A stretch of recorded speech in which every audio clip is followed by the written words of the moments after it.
Hey, yo, welcome to the deep dive. So this time you've sent us a fascinating bunch of sources, all focused on using social media for market research. Yeah, really interesting stuff. Our mission today is basically to pull out the most important bits, the key insights from all this material. The goal is to help you really get a handle on how you can effectively use these platforms for your own research. Absolutely. And what jumps out straight away is just how much social media actually offers here. I mean, we're talking everything from getting almost instant feedback Right. to spotting trends, sometimes, way before they hit the mainstream. Exactly. And the sources you shared, they cover a lot of ground. They talk about the why, like why is social media such a big deal for research now? hmm And also the practical how-to. The actual methods, the best practices you could start using pretty much right away. So, should we dive in? Let's do it. So first up, why is social media such a powerhouse for market research these days? What's the big deal? Well, I think a huge factor is getting that real-time feedback. It's just so different from traditional methods, isn't it? How so? Think about, say, a survey.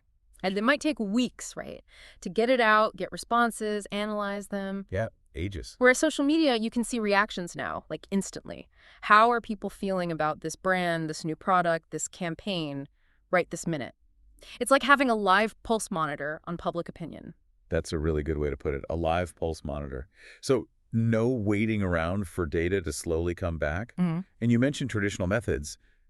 The sources also really hammer home the cost-effectiveness angle too. Oh, definitely. That's a major plus. I mean, think about the cost of running large-scale surveys or getting focus groups together, the logistics, the incentives. Right, it adds up fast. Exactly. Social media platforms like Twitter, Facebook, they offer a much cheaper way in, especially when you pair them with some of the social listening tools out there now. You can monitor conversations without that massive financial hit. Okay, so it's faster, it's cheaper. That's already pretty compelling. Mhm. But there's also the reach, isn't there? Accessing a much wider range of people. Yes, that's crucial. Social media connects businesses with this incredibly diverse audience. You're potentially reaching way beyond your usual customer bubble. Hmm. So you get insights from different age groups, different locations, people with totally different interests, behaviors. You might even stumble upon whole new market segments you didn't even know existed, or spot a trend starting in a demographic you weren't even watching. That's a huge advantage, finding those unexpected pockets. And talking about trends, the speed thing spread online is just phenomenal. Viral trends, that's another key point, right? Absolutely. Platforms like Twitter, Instagram, and, well, especially TikTok now, they're like breeding grounds for trends spreading like wildfire. Yeah. Businesses can tap into that, see how consumer behaviors are shifting almost in real time, and react quickly. Grab those emerging opportunities. It's all about being nimble. And it's not just spotting trends, but understanding the feeling behind them, the emotion driving the conversation. That's sentiment analysis. Yeah, exactly. Sentiment analysis. And this is where it gets really insightful. It lets businesses understand, again, almost in real time, how people feel about their products, their services, the brand overall. How does it work practically? Well, you analyze the language people use, Hmm. keywords, hashtags, the comments themselves, looking for positive words, negative words, the context. Okay. And this gives you invaluable data on public perception, Mhm. which means you can make timely tweaks to your marketing, maybe adjust a product feature, or even shift your whole brand message if needed. Right. So you can react before a small issue becomes a big problem or lean into something that's really working well. Precisely. Okay, so we got a good sense of the why, the big advantages. Let's get into the how, the practical methods. The sources break down quite a few, starting with hashtag monitoring. Why are hashtags so important here? Well, hashtags are basically the organizing principle on a lot of these platforms, aren't they? Twitter, Instagram, TikTok. They categorize content. Like digital labels. Exactly. Yeah. Makes it easy for users to find stuff they're interested in. So for market research, tracking the right hashtags lets you listen in on relevant conversations, whether it's about your brand, your industry, specific products. You see what people are actually talking about. So how do you use them strategically? What are the approaches? Good question. There are a few ways. First, keep an eye on industry-specific hashtags.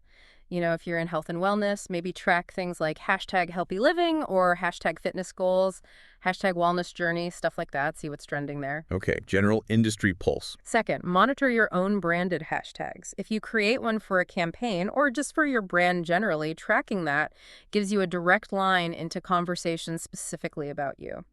Measures engagement right there. Makes sense. And third, jump into trending topics. See how your brand fits into the bigger picture, the broader consumer mood. Sometimes, actually, looking at which hashtags often appear together can show you unexpected links between interests. Like, people interested in X are often also interested in Y, which you might not have guessed. That's clever. And where do you find these trending hashtags? The sources point to tools like Twitter Trends, the trending sidebar, Yeah, and the Explore page on Instagram. Checking those regularly is pretty key to staying on top of shifts in what people care about right as it's happening. got it. Okay, next method. Social media competitor analysis. We all kind of do this anyway, right? Keep an eye on the competition. But how does social media make it, well, better, more insightful? I think the big thing is transparency. Social media just makes it so much easier to see what competitors are up to. Yeah, it's all out there. Right, you can follow them, see what they're posting, how often, how people are reacting, likes, comments, shares.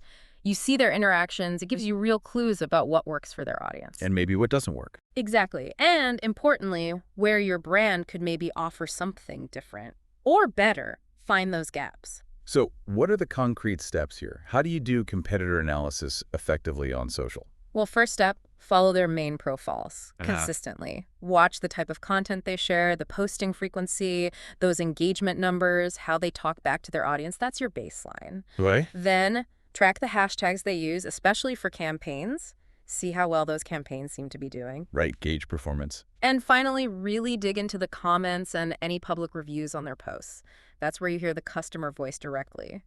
Are people happy? Complaining. About what? This can reveal their weaknesses or just how customers genuinely feel. That sounds incredibly useful. Are there tools to help with this? Yeah, the sources mention a few, like BuzzSumo or SEMrush. Tools like that can help you track competitor content performance across different platforms more systematically. Some sources even mention brands finding new product ideas just by noticing competitors suddenly using specific hashtags more often. Wow, okay. So it's about observing and analyzing the reaction. Gotcha. Now, we touched on sentiment analysis before, but let's dig into that as its own technique. It's all about the emotional tone, right? That's right. Sentiment analysis is basically trying to measure the feeling behind the words. Is the overall vibe positive, negative, or maybe just neutral? And how do tools figure that out? Is it just keywords? It's often more sophisticated than that now. Yes, keywords play a part, positive words, negative words. But algorithms also look at context, maybe emojis, the relationship between words, to assign an overall sentiment score to a mention or a topic or your brand overall. So what do you do with that? How do positive, negative, and neutral sentiments help? Okay, so positive sentiment, that's great. Usually points to things you're doing well, a successful product launch, maybe great customer service. You identify what's driving that positivity and you think, okay, let's do more of that. Amplify it. Makes sense. And negative. Yeah. Negative sentiment is your early warning system. It flags problems, issues with a product, maybe a marketing message that landed wrong, poor service experiences. Right. Addressing that stuff quickly is crucial to stop it from snowballing and damaging your brand reputation. It's direct feedback for improvement. And neutral, what's the value there? Seems a bit meh. Yeah, it can seem that way, but neutral sentiment can be interesting too. It might show areas where your brand or product just isn't making much of an impact emotionally. Maybe it's an opportunity to engage people more deeply there or improve something that's just seen as functional but not exciting. Find ways to make it less neutral. That's a really useful framework. Okay, the sources also give some solid tips for actually doing this stuff well. Let's start with social media listening tools. We mentioned them, but why are they considered so vital? Honestly, given the sheer amount of conversation online, trying to track everything manually, it's just impossible. You'd miss so much. Yeah, overwhelming. These tools automate it. They monitor mentions of your brand, keywords, hashtags, competitors, industry topics, all across different platforms, usually in one dashboard. And like we said about sentiment, many now use clever tech, like natural language processing, to understand the meaning and emotion, not just count keywords. Gives you a much richer picture. And the sources named a few examples. Yeah, they mentioned tools like Hootsuite Insights, Brandwatch, BuzzSumo, which we mentioned for competitors too, Sprout Social, Talkwalker. There are quite a few out there. Wow. They offer features like real-time alerts, deep sentiment analysis, tracking trends in your niche, analyzing competitors. They really give you the power to stay informed. Good to know. Another big tip was constantly monitoring customer feedback. Mm-hmm. It seems obvious, but social media makes it very public, doesn't it? Oh, absolutely. It's a very visible stage for customers to air their views, good and bad. Yeah. So keeping a close watch on your own channels, but also third-party review sites is key. It gives you that direct line to customer perceptions, strengths, weaknesses, and responding matters. Engaging with comments, addressing complaints quickly, that builds loyalty. Plus, positive comments, great testimonial material. Negative ones, direct pointers for what needs fixing. We also talked about tracking competitors, but the tips emphasize doing it continuously. What should we be looking at regularly? Yeah, it's not a one-off check. You need to consistently look beyond just what they post. How are people engaging with it? What's their overall content strategy? The topics, the formats they use, video.images, long text. Track their sentiment too. See how their customers feel. Understanding all that helps you spot those market gaps, find ways your brand can stand out. It's an ongoing intelligence effort. Makes sense. And social media isn't just for passive listening, is it? The sources really push active engagement for research, too. How does that work? Yeah, this is crucial. Don't just observe, interact. There are loads of ways. Run quick polls or surveys using Instagram Stories features or Twitter polls. Get instant opinions. Okay, easy wins. Definitely. Also get into the comment sections. Ask follow-up questions. Respond thoughtfully. Pose open-ended questions in your own posts. You know, what's your biggest challenge with X? Encourage detailed answers. What about live stuff? Yeah, things like live Q&A sessions or Ask Me Anything, AMAs on places like Facebook, even Reddit. These direct chats build relationships and give you incredibly rich, nuanced insights into what people want, what frustrates them. Plus, it shows you actually value their input. That direct interaction sounds powerful. What about visuals? With platforms like Instagram, Pinterest, TikTok being so visual, how does that fit into research? Great point. Visual content is huge. User-generated content. You know, customers posting photos or videos using your product, that's gold. Wow. It shows you how people are actually using your stuff in the real world, how they perceive it.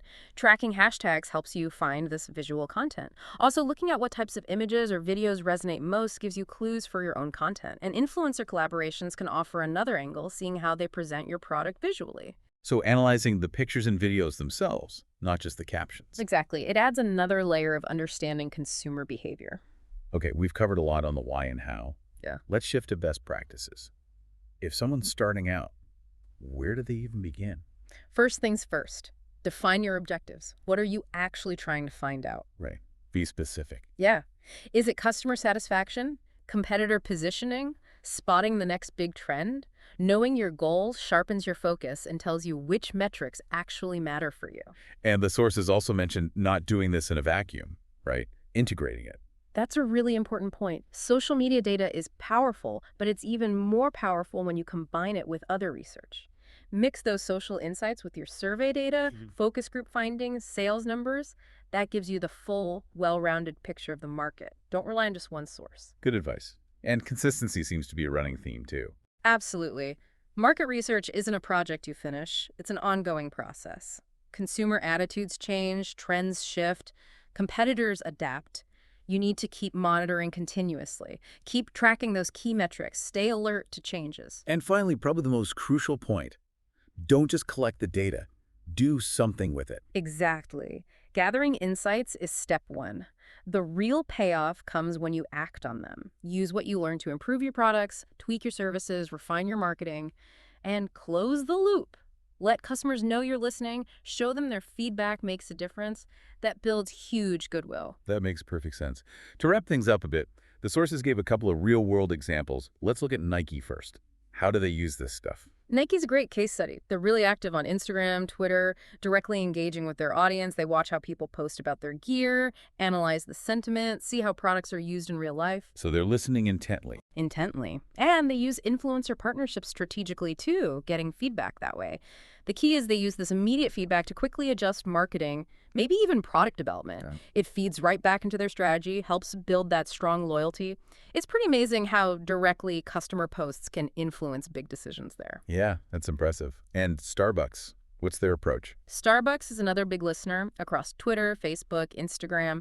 They track sentiment constantly about new drinks, store experiences, promotions. The pumpkin spice latte chatter, maybe? Exactly. They want to know what people think about seasonal stuff, flavors, even the store vibe. This lets them run really targeted promotions and tweak things on the fly based on that immediate feedback. Social media is baked right into their marketing and research for everything from new drinks to store design. So, summing it all up then, it really feels like social media brings this incredibly dynamic, multifaceted approach to market research. It really does. It offers those real-time, cost-effective insights into customers and competitors in a way that, well, traditional methods just couldn't match on their own. And the absolute key takeaway seems to be, don't just hoard the data. Actively use it. Let it shape your decisions and make sure you're engaging with the people providing it. Precisely. It's a loop. Listen, learn, act, engage, repeat. This has been incredibly insightful, thank you. It leaves me thinking, considering how immediate this feedback is, what's maybe one traditional market research method you might look at differently now? Perhaps adapt.